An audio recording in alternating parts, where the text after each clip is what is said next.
Good morning. प्रिस्कार classes Sardar sir के YouTube channel में आप सभी का स्वागत है। आज है 10 अगस्त, तो हम 10 अगस्त के जितने भी क्वेश्चन बनते हैं उनके बारे में इस वीडियो में डिस्कस करेंगे।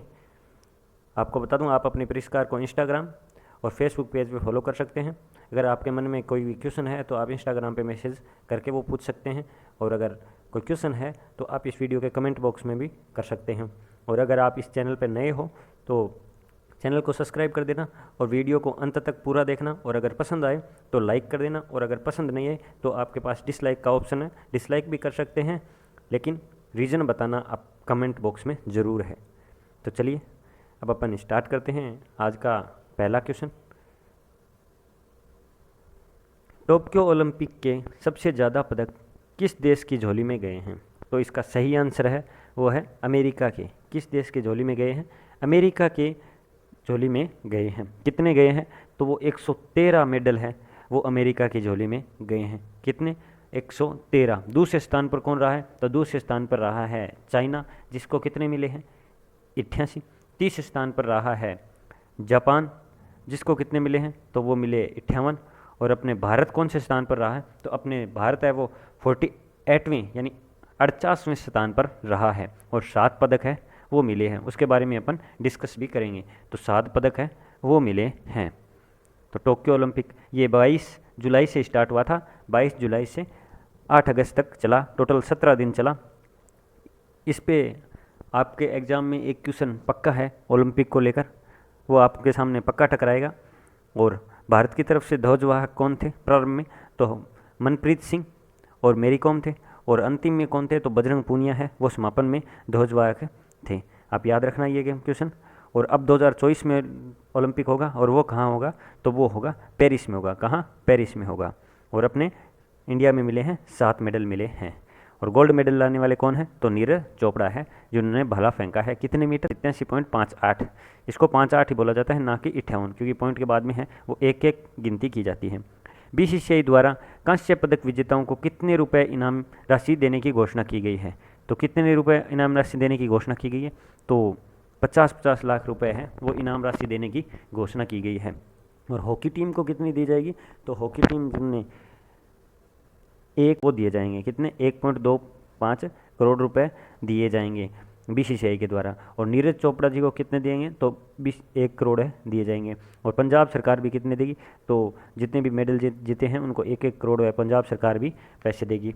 और बीसीसीआई, तो बीसीसीआई की स्थापना कब हुई थी? बीसीसीआई की स्थापना हुई थी 1928 में हुई थी। इसका हेडक्वार्टर कहाँ है? तो इसका हेडक्वार्टर है मुंबई में। यानी बीसीसीआई की फुल फॉर्म क्या है ये भी बता देता हूँ मैं। तो board of cricket for central in India, board of cricket for central in India, ये फुल फॉर्म है। और इसके वर्तमान में अध्यक्ष कौन है? तो वो है सौरभ गांगुली।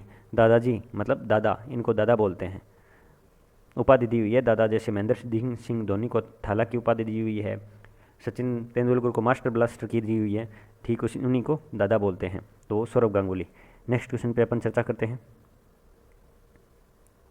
किस राज्य द्वारा महिला शिकायत निवारण समिति का गठन किया गया है? किस राज्य द्वारा किया गया है? तो ये अपने राजस्थान राज्य द्वारा किया गया है। किसके द्वारा? तो अपने राजस्थान राज्य के द्वारा किया गया है। तो अपने राजस्थान के सीएम कौन है? आप सबको पता है, गवर्नर है कलराज मिश्र। और कैपिटल क्या है? तो कैपिटल है जयपुर, गुलाबी नगरी, जिसे 2019 में वर्ल्ड हेरिटेज सिटी है वो घोषित किया गया। स्वास्थ्य मित्र नियुक्त किया गया है। और स्टैचू ऑफ पीस कहाँ है? तो वो पाली में है। भारत का पहला अंगदान स्मारक है वो कहाँ है? तो जयपुर है, जयपुर में है। और राजस्थान के साथ सीमा किसकी सबसे ज़्यादा लगती है? तो सबसे ज़्यादा मध्य प्रदेश की लगती है। और पाकिस्तान की कितनी लगती है? तो पाकिस्तान की 1070 किलोमीटर है ये लगती है। और बायोफ्यूल लागू करने वाला पहला राज्य है। नेशनल पार्क कौन कौन से हैं? तो केवलादेव, रणथंभौर, सिरस्का। और हाल ही में भारत का 52वां टाइगर रिजर्व वो भी घोषित किया गया। तो वो कौन सा है? तो बूंदी का रामगढ़ विषधारी। और एक पौधा सुपोषित बेटी नामक योजना चलाई गई है। तो ये राजस्थान में करंट में योजनाएं चलाई गई हैं। और अपन ने राजस्थान के बारे में चर्चा की। ये ऊपर की जानकारी है। अगर राजस्थान के बारे में जानकारी लेने बैठ जाओगे तो 30 क्लासें हैं वो होगी। तो राजस्थान बहुत बड़ा है, आप सबको पता है। नेक्स्ट क्वेश्चन देखते हैं। किस केंद्र शासित प्रदेश ने 1 महीने तक चलने वाली पानी माह शुरू की है? तो ये किसने की है? तो इसका सही आंसर है वो है लद्दाख ने शुरू की है। तो लद्दाख के गवर्नर कौन है? तो आर के माथुर है। कौन है? आर के माथुर है। और लद्दाख में हेमिस नेशनल पार्क है। कौन सा है? लद्दाख में हेमिस नेशनल पार्क है। तो इसमें क्या होगा? तो इसमें पानी के बारे में जागरूकता फैलाई जाएगी और पानी की स्वच्छता का चेक किया जाएगा। चलिए नेक्स्ट क्वेश्चन देखते हैं। भारत की पहली हाइड्रोजन फ्यूल सेल आधारित ट्रेन कहाँ चलेगी? तो ये कहाँ चलेगी? तो ये हरियाणा में चलाई जाएगी। कहाँ चलाई जाएगी? हरियाणा में चलाई जाएगी। मनोहर लाल खट्टर के राज्य में चलाई जाएगी। सीएम मनोहर लाल खट्टर है, मैंने बता दिया। और गवर्नर है बंडारू दत्तात्रेय। और करंट में क्या कुछ चलाया गया है? तो हवाई टैक्सी मेरी विरासत योजना। और नेशनल पार्क कौन कौन से हैं? तो कल्लेसर सुल्तानपुर नेशनल पार्क है, मेरा पानी मेरी विरासत योजना और ग्राम दर्शन प्लेटफॉर्म। और आप राज्य दर्शन की क्लास में जाके भी इस हरियाणा की क्लास ले सकते हैं। काफ़ी स्टेट की है, वो क्लासें हो चुकी है। राज्य दर्शन की प्लेलिस्ट में जाकर आप चेक कर सकते हैं। अगर आप इच्छुक हो तो वहाँ हर स्टेट के बारे में जानकारी ले सकते हैं। राजीव गौबा का कार्यकाल कितने साल बढ़ा दिया गया है? तो इनका कार्यकाल कितने साल बढ़ा दिया गया है? तो 1 साल है इनका कार्यकाल बढ़ा दिया है। तो ये कौन है? तो ये 1982 के IAS अधिकारी है। और जिनका कार्यकाल कितना बढ़ा दिया है? तो वो 1 साल है, वो बढ़ा दिया गया है। चलिए अब अपन नेक्स्ट क्वेश्चन पे चर्चा करते हैं। टोक्यो ओलंपिक में भारतीय पहलवान बजरंग पूनिया ने कौन सा पदक अपने नाम किया है? तो कौन सा पदक अपने नाम किया है? तो इसका सही आंसर है वो है कांस्य पदक। कौन सा पदक नाम किया है? तो वो कांस्य पदक है जो बजरंग पूनिया ने नाम किया है। तो चलिए अपन देख लेते हैं 7 मेडल है वो भारत में कौन कौन लेकर आए हैं, तो उसके बारे में चर्चा करते हैं। तो टोटल भारत में 7 आए हैं, जिनमें 1 गोल्ड, 2 सिल्वर और 4 ब्रोंज है। नीरज चोपड़ा गोल्ड मेडल लेके आए हैं, मीराबाई चानू, रवि दहिया, बजरंग पूनिया, पुरुष हॉकी टीम, लवलीना बोरगोहन और PV सिंधु, इन्होंने मेडल लेके आए हैं। बता दिया आपको। अब अपन चलते हैं नेक्स्ट क्वेश्चन पे। भारत छोड़ो आंदोलन की 19वीं जैन विश्व वर्षगांठ कब मनाएगी? 79वीं वर्षगांठ है, वो कब बनाएगी? तो वो बनाएगी 8 अगस्त को। कब बनाएगी? 8 अगस्त को बनाई गई। तो चलिए अपन भारत छोड़ो आंदोलन के बारे में थोड़ा जानते हैं। तो भारत छोड़ो आंदोलन ये 1942 में स्टार्ट हुआ। क्रिप्स मिशन आया था लेकिन वो फेल हो गया। तो उसके बाद में 8 अगस्त 1942 को महात्मा गांधी के नेतृत्व में ये भारत छोड़ो आंदोलन है वो अंग्रेज़ों के विरुद्ध चलाया गया।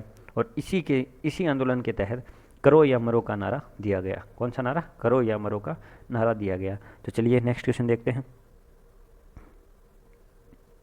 दिल्ली सरकार के द्वारा विधायकों के वेतन में कितने प्रतिशत वृद्धि करने के प्रस्ताव को मंजूरी दी है? तो ये कितने प्रतिशत बढ़ाने का मंजूरी दी है? तो ये 66% है, वो अब इनकी तनख्वाह है वो बढ़ जाएगी। कोरोना की वजह से काफ़ी राज्य सरकारों ने घोषणा की थी, यहाँ तक कि केंद्र सरकार ने भी घोषणा कर दी थी कि विधायक और सांसदों की है वो तनख्वाह में कुछ कटौती की जाएगी। इसी बीच अब दिल्ली सरकार ने घोषणा कर दी है जो विधायक हैं उनकी 66% है वो वृद्धि होगी। यानी अगर किसी को पास 50 या 54% मिलते हैं, लगभग इतने मिलते हैं, तो इनको अब मिलेंगे 90,000 के आसपास है वो इनको तनख्वाह मिलेगी। तो चलिए अब नेक्स्ट क्वेश्चन। अब दिल्ली, तो दिल्ली के CM कौन है? तो दिल्ली के CM अरविंद केजरीवाल है, आप सबको पता है। और वहाँ के चर्चा कर लेते हैं। तो करंट में क्या कुछ चलाया गया? तो करंट में चलाया गया है वृक्षारोपण नीति लागू करने वाला पहला राज्य है दिल्ली। और स्वयं का बोर्ड ऑफ स्कूल एजुकेशन है वहाँ पे दिल्ली बोर्ड। और भारत की पहली ड्राइवरलेस मेट्रो का परिचालन किया गया है। और रेड लाइट ऑन गाड़ी ऑफ अभियान चलाया गया है। रेड लाइट ऑन गाड़ी ऑफ ये अभियान चलाया गया है। और घर घर राशन योजना चलाई गई है। और घर घर राशन योजना है ये काफ़ी विवादों में भी रही है, तो ये दिल्ली सरकार में चलाई गई है। और एक ऑड इवन भी पहल भी दिल्ली सरकार के द्वारा की गई है। नेक्स्ट क्वेश्चन देखते हैं। तमिलनाडु के कानून ऑनलाइन गेम्स पर प्रतिबंध को किस उच्च न्यायालय ने रद्द कर दिया गया है? तो तमिलनाडु है ये कानून लेके आई थी कि जो ऑनलाइन गेम्स हैं उनको रद्द किया जाए, लेकिन उच्च न्यायालय ने है वो रद्द कर दिया इस कानून को। तो कौन से ने? तो मद्रास उच्च न्यायालय ने रद्द कर दिया। क्यों? क्योंकि तमिलनाडु सरकार का ये मानना था कि यहाँ के लोग हैं वो एडिक्ट ज़्यादा हो रहे हैं, अपना समय है वो गेम्स पर मोबाइल से ज़्यादा बिता रहे हैं, और उन पर प्रतिबंध लगाने के लिए है वो लेकर आए थे। लेकिन मद्रास उच्च न्यायालय ने ये रद्द कर दिया गया है और बोला गया है कि ये थोड़ा ज़रूरी भी है। हालांकि देखो लिमिट तक रहेंगे तब तक हर चीज़ ज़रूरी है, लेकिन लिमिट क्रॉस होने के बाद में खाना भी है वो प्रॉब्लम करने लग जाता है अपने शरीर में। तो ये तो गेम्स है, आपने नाम सुना होगा पबजी, और जो ये वीडियो देख रहे हैं काफ़ी लोग उनके फ़ोन में पबजी भी होगा। तो मुझे तो नहीं पता, आज तक मैंने पबजी देखा नहीं है, कैसे चलता है मुझे कुछ नहीं पता, लेकिन हाँ काफ़ी लोग खेलते हैं, खेलते हुए को बहुत देखा है, लेकिन मैंने आज तक कभी इंस्टॉल या सर्च नहीं किया है, लेकिन रिपोर्ट ज़रूर की हुई है। तो ये वो फ्री फायर, ये काफ़ी लोग गेम्स है तो इन पे एडिक्ट हो गए हैं और रात को 2-2 3-3 बजे तक खेलते हैं। तो ऐसा नहीं होना चाहिए और इन्हीं की वजह से कभी कभी डिप्रेशन के शिकार भी हो जाते हैं।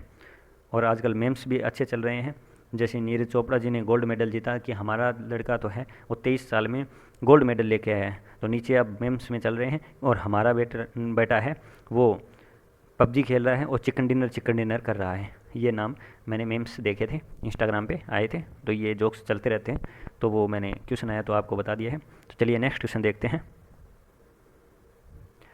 चमन लाल पर स्मारक डाक टिकट जारी किसके द्वारा की गई है? तो ये किसके द्वारा की गई है? तो ये अपने राष्ट्रपति रामनाथ कोविंद जी के द्वारा की गई है। किसके द्वारा? राष्ट्रपति रामनाथ कोविंद जी के द्वारा की गई है। तो ये कौन थे चमन लाल जी? तो चमन लाल जी थे सामाजिक कार्यकर्ता थे। क्या थे? सामाजिक कार्यकर्ता थे और संघ के प्रचारक भी थे। सामाजिक कार्यकर्ता और संघ के प्रचारक थे और इनके नाम पर अब है वो डाक टिकट जारी कर दी है अपने राष्ट्रपति रामनाथ कोविंद जी ने। टेस्ट क्रिकेट में सबसे ज़्यादा क्रिकेट लेने वाले तीसरे गेंदबाज कौन बने हैं? तो इसका सही आंसर है जेम्स एंडरसन बने हैं। कौन बने हैं? जेम्स एंडरसन बने हैं। ये इंग्लैंड के खिलाड़ी हैं और जो तीसरे सबसे ज़्यादा के टेस्ट क्रिकेट में विकेट लेने वाले बने हैं। तो पहले कौन है? तो पहले मुरलीधरन है जो श्रीलंका के हैं, उनके कितने हैं? तो इनके 800 विकेट है। और दूसरे कौन है? तो शेन वॉर्न जिनके 708 है। तो ये इनकी रिकॉर्ड है वो 600 के आसपास है, 680 के आसपास है। वो एग्जिट मेरे को पता नहीं है तो मैं बता नहीं सकता, वो आप देख लेना, गूगल करके मिल जाएंगे। तो ये तीसरे बने हैं, इसका सही आंसर है जेम्स एंडरसन। नेक्स्ट क्वेश्चन देखते हैं। बार्सिलोना क्लब से किस फुटबॉल खिलाड़ी ने अलविदा कह दिया है? तो ये किस फुटबॉल खिलाड़ी ने अलविदा कह दिया है? तो ये लियोनेल मेसी ने कह दिया है। किसने? लियोनेल मेसी ने कह दिया है। और ये अर्जेंटीना के खिलाड़ी हैं और इस क्लब से खेलते थे, इनके बीच में कुछ डील है वो सही नहीं चल रही थी, तो अब वो इन्होंने अलविदा कह दिया है। आपने न्यूज़पेपर भी पढ़ा होगा। तो ये लगभग 20 साल है वो इस क्लब के साथ है वो काम किया, लेकिन अब कुछ टर्म्स एंड कंडीशन है वो इनके खिलाफ हो गई है, तो वो इन्होंने अलविदा कह दिया गया है। नेक्स्ट क्वेश्चन देखते हैं। क्रिस्टियानो रोनाल्डो और लियोनेल मेसी ये गोल करने में सबसे ज़्यादा है ये माने जाते हैं और इन्होंने अपनी तनख्वाह है वो भी काफ़ी बार है वो दान भी की है। नेक्स्ट क्वेश्चन देखते हैं। किस केंद्र शासित प्रदेश के आदिवासी छात्रों हेतु छात्रवृत्ति की मंजूरी दी गई है? तो किसके लिए? तो ये जम्मू कश्मीर के लिए दी गई है। किसके लिए? जम्मू कश्मीर के लिए दी गई है। इसके लिए 30 करोड़ रुपए है वो दिए जाएंगे और आदिवासी छात्रों को छात्रवृत्ति मिलेगी। तो जम्मू कश्मीर, तो यहाँ के उपराज्यपाल कौन है? तो मनोज सिन्हा है। कौन है? मनोज सिन्हा है। और यहाँ पे डल झील है, वुल्लर झील है। और नेशनल पार्क कौन कौन से हैं? तो दक्ष गाँव और किश्तवाड़ है, ये नेशनल पार्क है। और आपको बता दूं सबसे ऊपर ऊंचा चिनाब नदी पे रेलवे पुल है वो बन रहा है, तो वो जम्मू कश्मीर में ही बन रहा है। चलिए नेक्स्ट क्वेश्चन की तरफ चलते हैं। टोक्यो ओलंपिक में मैराथन रेस में गोल्ड मेडल किसने जीता है? तो ये किसने जीता है? ये केन्या के हैं और किपजोगे ने जीता है। किसने? ये कल हुई थी मैराथन दौड़, तो इसमें इन्होंने जीता है। और 2016 में भी इन्हीं के नाम था और 2020 में भी टोक्यो 2020 में, हालांकि हुआ है 2021 में कोरोना की वजह से, तो किपचोगे के नाम है। तो ये केन्या की है और ये केन्या वही है जिन्होंने अमेरिका को गाय भेंट की थी और अब हमें अन्न दिया था। छोटा देश है, गरीब देश है, लेकिन दातार है। ये लास्ट डोज का क्वेश्चन है, तो इसका सही आंसर वो है केरल। और ये आपके लिए छोड़ा गया क्वेश्चन है, आप इसका आंसर मुझे कमेंट बॉक्स में ज़रूर दें। हाँ, अब आप है वो इस वीडियो का निष्कर्ष निकाल सकते हैं अगर आप पूरा देखा है तो। कैसा लगा? अगर अच्छा लगा है तो लाइक करना, अगर अच्छा नहीं लगा है तो आप डिसलाइक भी कर सकते हो, लेकिन रीज़न ज़रूर बताना कमेंट बॉक्स में और क्वेश्चन के आंसर ज़रूर देना। और पीडीएफ के लिए टेलीग्राम चैनल को ज्वाइन कर लेना, जिसमें ऑनलाइन क्लास जो लाइव चल रही है और करंट अफेयर की पीडीएफ है वो आपको मिलती रहें। तो अब मैं आपसे आगे लेता हूँ। जय हिंद, जय भारत, धन्यवाद।